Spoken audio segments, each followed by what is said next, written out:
நியூசிலாந்துக்கு போயிருக்கோம் சாங் எடுக்கிறதுக்கு, 2 சாங் எடுக்கிறதுக்கு. அப்போ ஒரு இடத்துல ஷூட் பண்ணிட்டே இருக்கும்போது மணி 1:15 ஆயிடுச்சு சார், எங்க சாப்பிடலாம் சார், பசிக்குது அப்படின்னாப்புல அஜித். சரின்னு சொல்லி அங்கே பக்கத்தில் ஒரு பெரிய ஹோட்டல், ஒரே ஒரு ஹோட்டல் தான் இருக்காங்க. அங்கே போனால் ஏற்கனவே பயங்கர க்ரௌடு, ஏன்னா ஹிந்தி படம் ஷூட்டிங் நடக்குது. ரித்திக் ரோஷன், கரீனா கபூர் அப்போ எல்லாம் இன்ட்ரடியூஸ் பண்ணாங்க. எல்லாம் இன்ட்ரடியூஸ் பண்ணிட்டு சாப்பிடலான்னு உட்காந்து, சார் சாருக்கு வெளியே பாருங்க சார் அப்படின்னு நான் அசிஸ்டன்ட் திருப்பி பார்த்தா ஸ்னோஃபால் விழுந்துட்டு இருக்கு. என்னடா கேமரா எடுத்து நான் அப்படியே சாப்பாடு விட்டு கூப்பிடுன்னு சொல்லிட்டு யூனிட் எல்லாம் கூப்பிட்டு சொன்னேன்.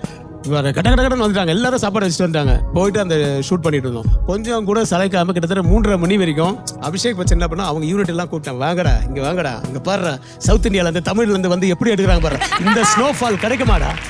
அவர் யூனிட் எல்லாம் கூப்பிட்டு கத்துறாரு, எல்லாம் சாப்பிட்டுட்டு இருக்கீங்க, தூங்குறீங்க, இங்க பாரு ஒரு சரணத்தையும் முடிச்சிட்டான் அந்த ஆளு. இப்போ பாத்தீங்கன்னா அது